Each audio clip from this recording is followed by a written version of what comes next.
All right, now we're moving to the Air Resources Board. Director Corey, come on forward. And we have maybe you'd like to make an introduction, but the item proposed for discussion is the Southern California Consolidation Project, and we have some serious concerns about that. Director, welcome. Where are you?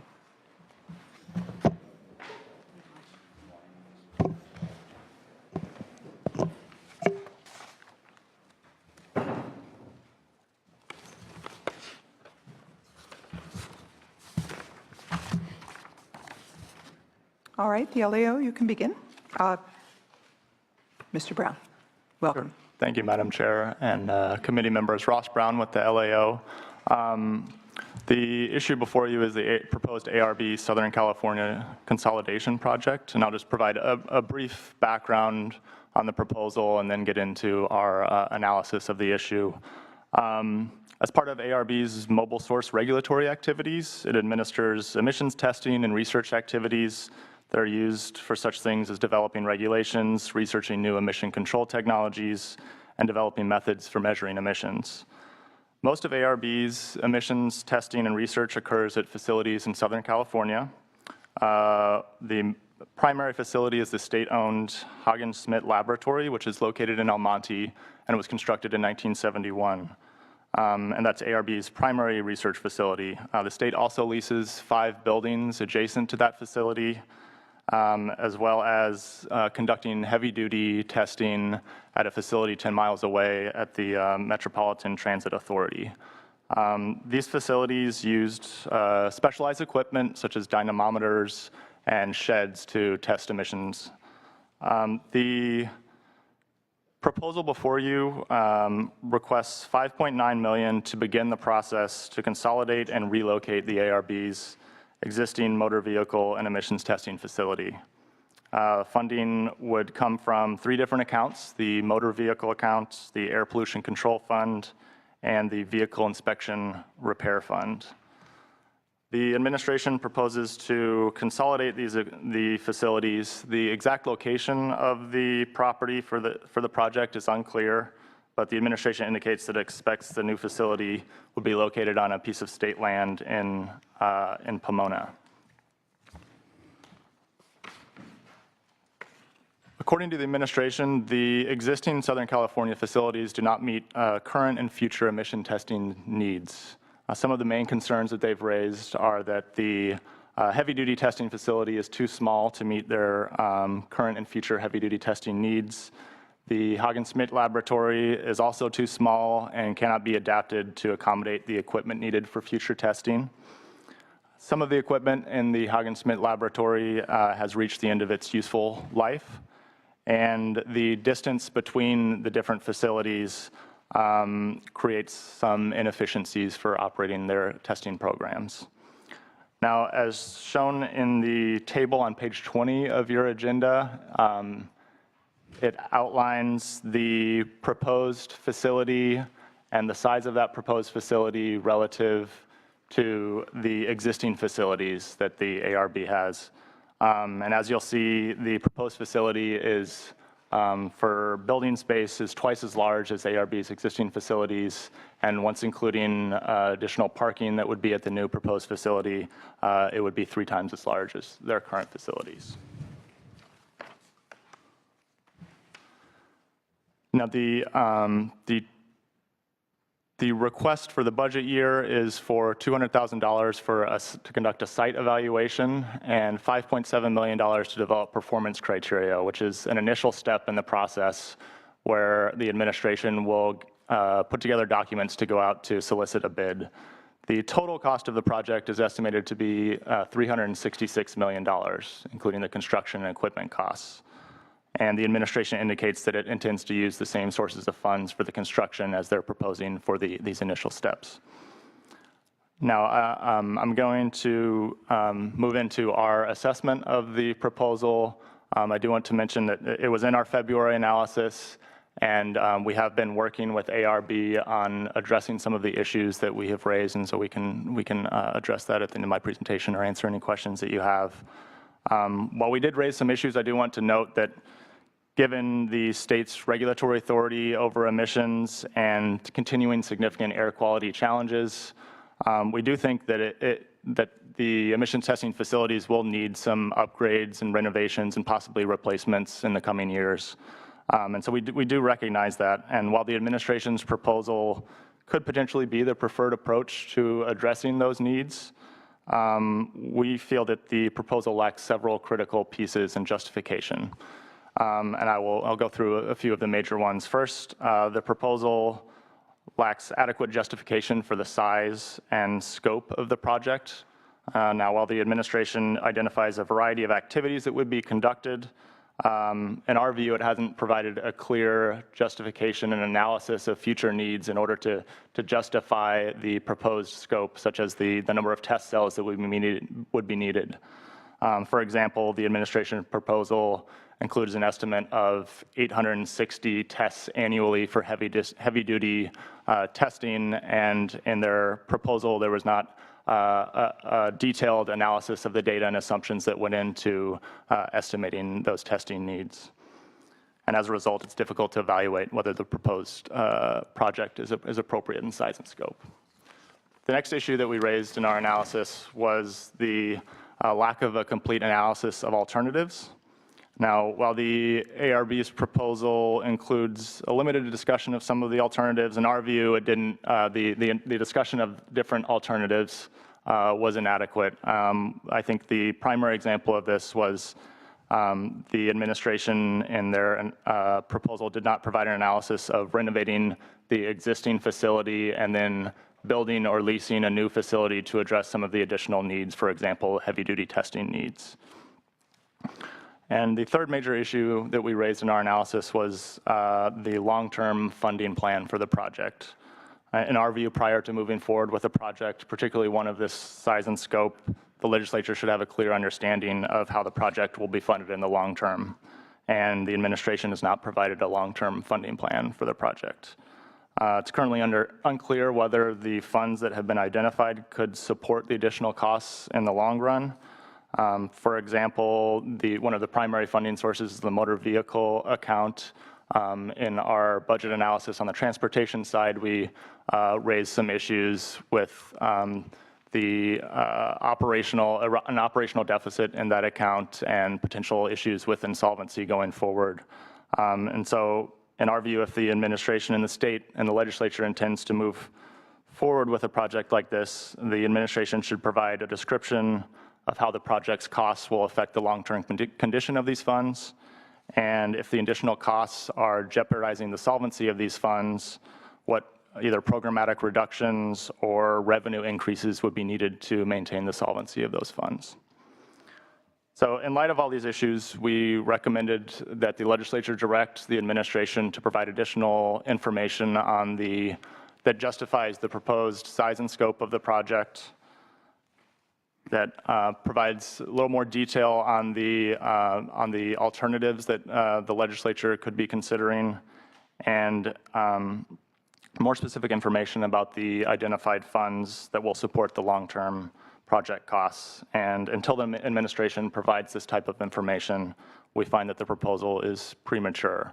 Now, I do want to just, before I wrap up, again, sort of touch on the issue that we have been working with ARB since the time of our analysis, and they have generally been responsive to our requests for additional information. But again, given the size and scope of this project, we're still working through a lot of the details, and they have addressed some of the other issues that we raised in our analysis. And we're continuing to work with them and committed to work with them because, as I mentioned, it seems clear that there will need to be some future upgrades, renovations, replacements, and so we're continuing to work with them to identify alternatives and look at the proposed size and scope. Despite the working together with them on some of these issues that you've raised, your recommendation remains the same? Yes. Thank you. All right. Director Corey, floor is yours. Oh, I'm sorry, Senator Nielsen. Absolutely, absolutely. CARP folks, you can respond too. I'm a little concerned about the co-location criteria or idea there. You know, maybe there are some less expensive other sites, or sites that are more conveniently placed, or sites that could accommodate growth in the future. You know, these are some issues of concern to me, and I'd like to see those addressed. One of the major concerns I have is, do you see that there's a legitimate nexus from using the motor vehicle account for some of this? I believe that there's a Prop 26 question here, that those are going to pay. It could be the drivers of California are going to have to pay for this. And I think there's a huge issue there. Shouldn't this be examined a little bit, the use of those funds, that funding source? That's not an issue that we raise, but we're certainly happy to look into it in more detail and look at some of those legal issues. Well, it's always easy pickings, you know, and a great justification to raise the fees. And, you know, I'm hoping that some of these Prop 26 challenges are going to be successful, so this kind of an approach to government will be curtailed or at least slowed down. I think that's certainly worthy of consideration. And again, I'm not convinced of the need, the manifest need of something of this magnitude at this point that's going to oblige us to $1/3 billion, and particularly the location criteria I'm a little concerned about. So thanks, analyst, and we'll let Carb respond. All right, let's hear from the director. Welcome. Thank you, Madam Chair and member. And my name is Richard Corey. I'm the Executive Officer of the Air Resources Board. I'm joined to my left by Bob Fletcher, who is my key staff person on the proposal. The proposed new motor vehicle and engine testing facility will replace and consolidate our existing facilities in Southern California, as noted. The project is a major investment in our future ability to meet ARB's air quality and climate change responsibilities. The proposed fiscal year 15-16 budget request of $5.9 million allows us to initiate the process to develop the necessary detailed guidelines and performance criteria for the new facility. The existing Southern California facilities are now stretched beyond their capacity, cannot support ARB's existing and future testing needs, do not provide adequate infrastructure to expand or upgrade equipment, and are not energy efficient. The existing state-owned laboratory is also too small to modify and consolidate operations. As noted, the agenda refers to the Legislative Analyst Office assessment of the BCP, but that analysis was published prior to LAO receiving information from ARB in response to LAO's questions.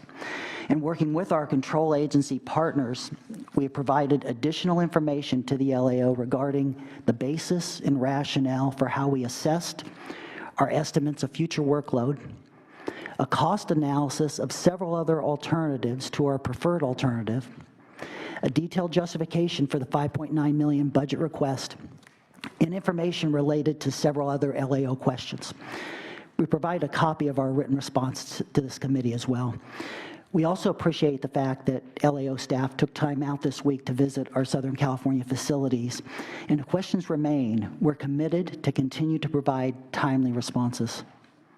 On one other issue cited in the agenda, it concerned a potential site for the facility. I'd like to note that the potential site for the proposed project is still under consideration. The administration is in discussions with the California State University, CSU, on the transfer of state land near California State University, Pomona. This proposed land transfer is included in the governor's proposed fiscal year 15-16 budget. One contingent component of the land transfer is for CSU to accommodate the land needs of the testing facility in the Pomona area. The discussions are ongoing with CSU on this and other aspects of the potential land transfer. This site represents one potential location. ARB also recognizes the need to provide an opportunity for interested stakeholders to submit information about other potential sites that the state may want to consider prior to finalizing the land transfer. Therefore, the Department of General Services plans to issue a request for information, or an RFI. The RFI will include site characteristics and criteria desirable site features, and a listing of the type of information that must be submitted. The RFI will not be a binding solicitation, but will help the state determine if there are competitive alternatives to the land transfer. This process can be completed in time to inform the 15-16 budget process. This is a significant project, and we understand that there will be questions. Based on the responses we have provided to date and our openness to addressing concerns about siting, we request that at a minimum, the item be held open. This action will give us an opportunity to hear and respond to any other issues or concerns that may arise about the project over the coming months. Delaying the project for a year will not change the answers to the fundamental questions that have been asked up to this point. However, the delay will jeopardize our ability to develop the most robust, technologically feasible, and cost-effective regulations necessary to address the state's post-2020 long-term air quality and climate change responsibilities. California's reputation in the world for developing effective approaches to reducing vehicle and engine emissions, improving air quality, and addressing climate change is the direct result of ARB's focus on data and science as the foundation for all its regulations. Our Southern California facilities have played a central role in this success for decades. The proposed new facility would ensure that the success continues going forward. And with that, I'd be happy to answer any questions, but I would like to respond to the question the senator posed in terms of the account-related question. And it was related to the motor vehicle account, but I want to specifically point to the motor vehicle sector because I think it puts a fine point on this. Motor vehicle sector, the transportation sector, is responsible for 40% of the state's greenhouse gas emissions, 80% of the NOx emissions that lead to the formation of ozone, and 95% of the diesel PM emissions, the emissions that are associated with toxic diesel PM. So there's a direct relationship, a direct nexus to motor vehicle sector. Finance, do you have any comments? We would just echo Mr. Corey's comments. We looked at all three of the fund sources. The fund sources and the funding split proposed in the governor's budget for the site assessment and performance criteria development are based on the principle that facility costs should be borne proportionately by the funds supporting the operational costs. The major funding sources for current Hagenschmidt operational costs are the motor vehicle account, the air pollution control fund, and the vehicle inspection and repair fund. I also wanted to ask you about I understand from what you say that what has been said here, there are multiple proposals for the use of the site. Could you explain some of the others as well? Mention some of them? Others, there's not only the ARB, but who else wants to, we're talking about co-locating others? As far as the Highway sites Patrol? I'm going to ask Bob Fletcher to respond to that question. That'd be helpful. There, in terms of the siting considerations, I think there may be two questions here. The land transfer involved, or the potential transfer of land to California State University was contingent upon finding land for several state agencies. I think that was California Conservation Corps and CHP and ARB. Those were the three that were contingent as part of the land transfer. In terms of the interest in siting our facility in their jurisdiction, for several years we've had discussions with representatives of the Riverside area, representatives of University of California at Irvine, UCLA and the City of LA as a team, and then California State University at Pomona. So those are the four that have expressed interest, back to early 2013 and late 2012. And was that forgive my ignorance, but was that a result of a public process of any sort, or is this just? No, it was really a process of due diligence on our part. When we were looking at the development of the new facility, we started looking at the feasibility and possibility of locating next to an academic university or academic institution to see if there was synergisms that we could achieve by locating the facility next to that campus, either in the form of intellectual partnerships or in terms of shared facility partnerships. And we spent a good bit of time thinking about that particular aspect, and actually sort of came to the conclusion that there are some benefits associated with that, but there's also some disbenefits. For one, you end up favoring one academic institution over another, and clearly there's expertise across all of the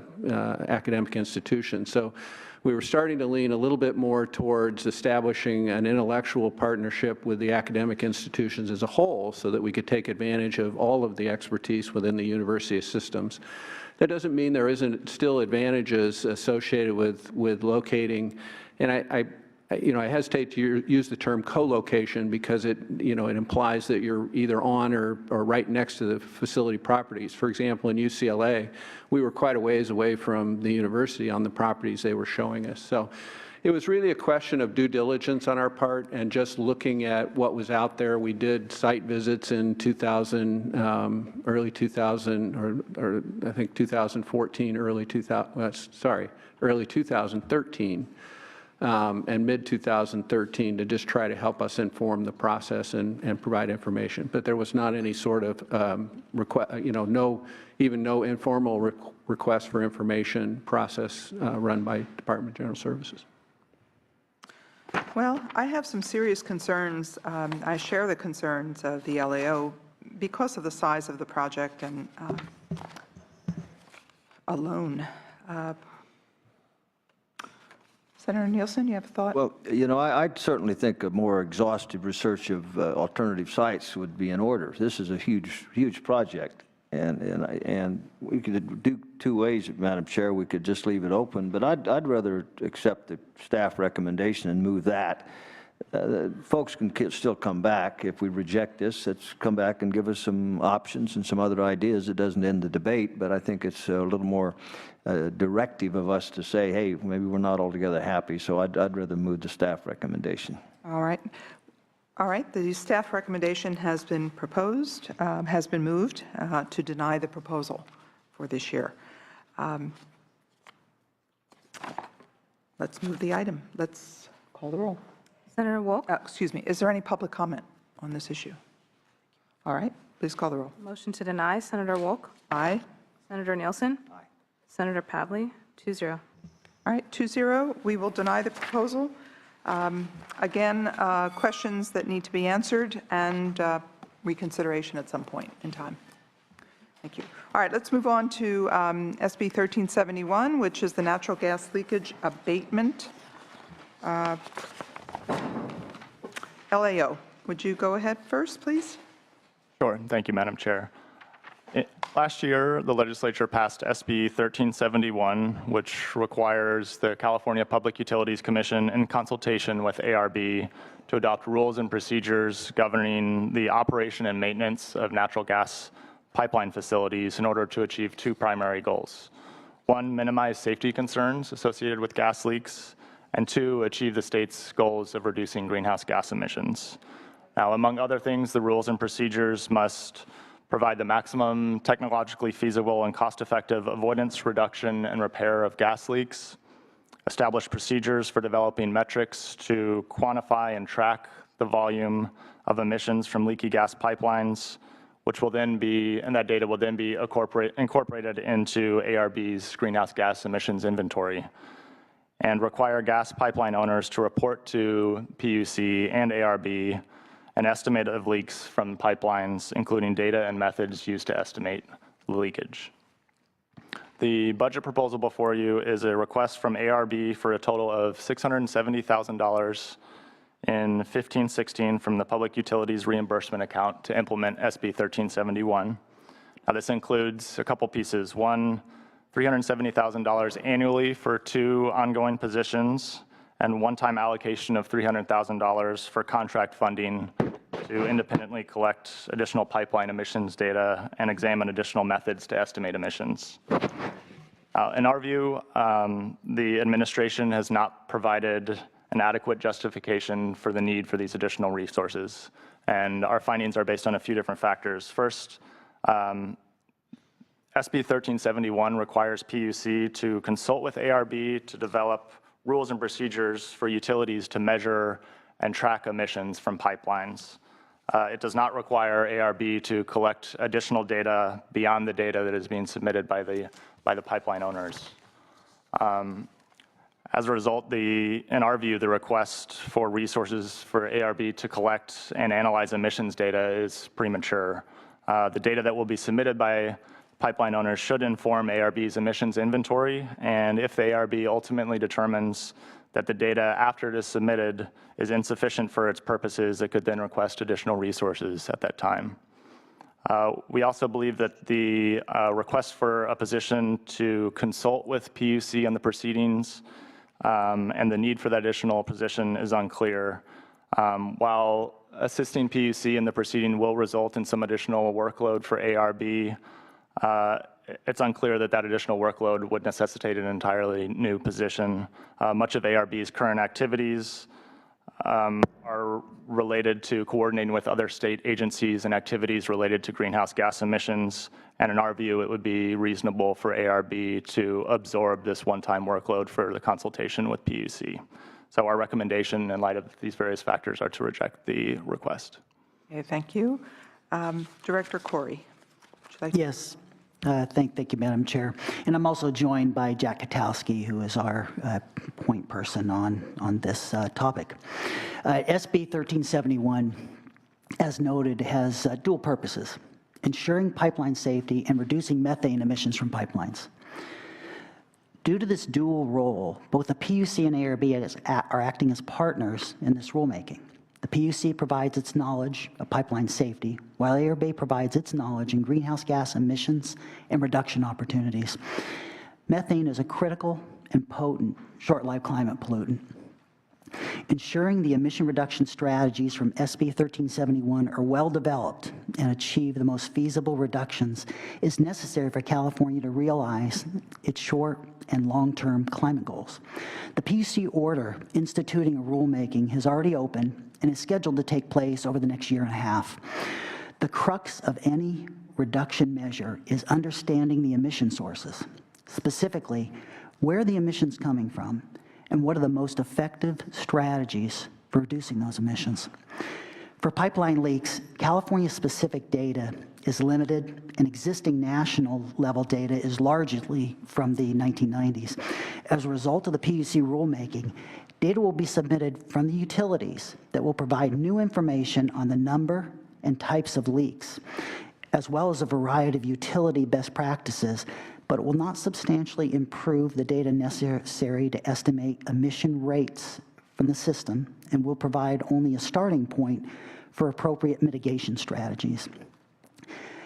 This is understandable given the focus of the utilities and the PUC on safety, but it does not satisfy the dual objective of SB 1371 to also reduce methane leakage from pipelines that contribute to greenhouse gas emissions that did not represent a safety concern. Additional independent testing, in-depth analysis, and cross-checking of utility data are necessary. ARB will need to conduct engineering analyses of mitigation technologies based on different pipe materials, age, pressure of connectors, to cost-effectively control methane emissions. If ARB does not receive these additional resources, we'll either have to divert resources away from other efforts or not participate fully. Diverting resources would likely come from the oil and gas-related programs that we're working on related to oil and gas regulation, which includes control of well stimulation emissions pursuant to SB 4.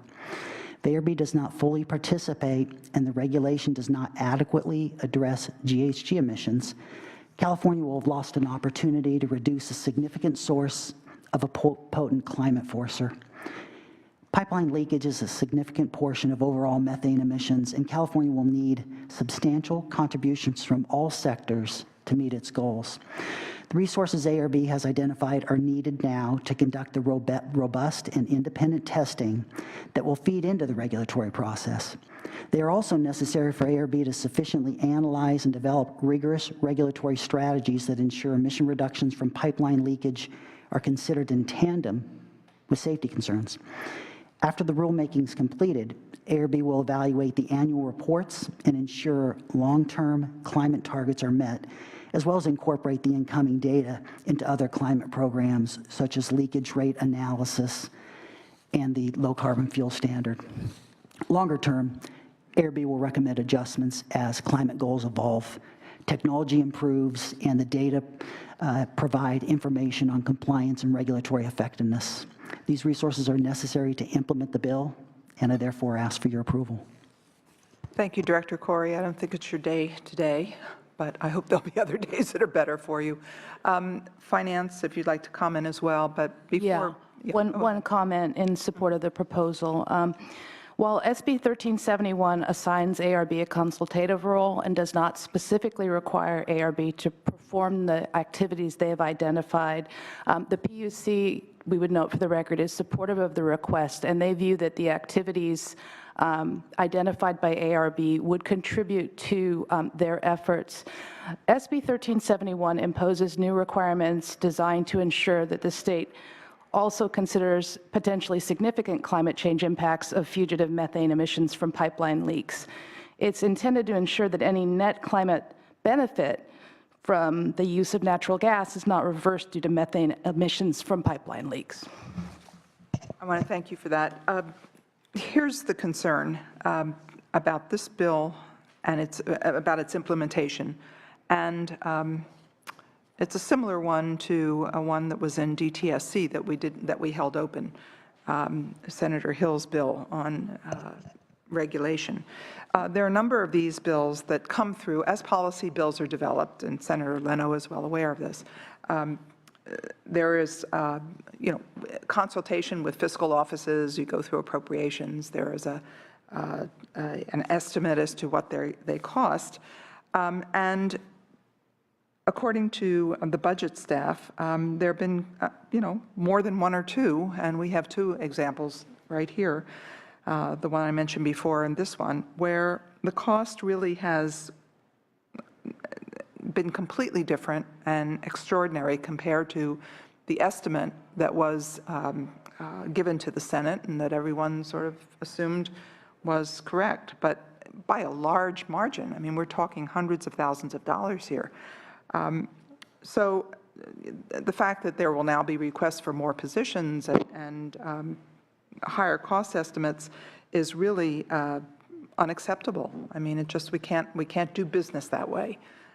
So we have to really get a handle on the estimates that we're making and be able to, so that, and justify them at the time, because that's how we make our decisions, and that's how the governor makes a decision whether he's going to sign a bill or not, or whether it even gets through appropriations. So I am very concerned about this, and I really don't want to move ahead with this, at least not today. So, Senator, I don't know if your sense. Yeah, Madam Chair, to start, I'd move the staff recommendation. I share your concerns. And here we have a bill, well-intended or not, and I didn't happen to vote for or like the bill, but now we have an agency just interpreting the bill the way it wants to interpret it, whether or not that was the intent, the author or the legislature. Then they see it a good, I mean, I'm being accusatory, but I think you see it as a good way to build some PYs and to justify it. Those PYs will never go away. And so it's just another way to build an agency. Two people at a time, I guess is the way I say it, but I particularly don't like the end run stuff that happens around here. It happens all the time. Agencies are good at it. The legislature does it itself, but we ought to do less of it. I agree with you, Madam Chair, so I've moved the staff recommendation. All right, I thank you for that. I supported the bill. I think it's an important thing, but I don't support the implication, I don't support the budget action. I think there has to be, everybody has to get back around the table and figure this one out. What really is absolutely necessary and complies with the intent, along with the author, and try and do something different. So the motion is to deny the proposal. Is there any public comment? All right, please call the roll. Senator Wolk? Aye. Senator Nielsen? Aye. Senator Pavley? 2-0. 2-0, that the expenditure, the budget proposal is denied. Director Corey, I hope that this is no reflection on your ability or the importance of the department. Thank you. We have two major projects that really do need to be looked at once again. Thank you. And thank you for that. All right. And we are, I believe, adjourned. Thank you, Senator Nielsen.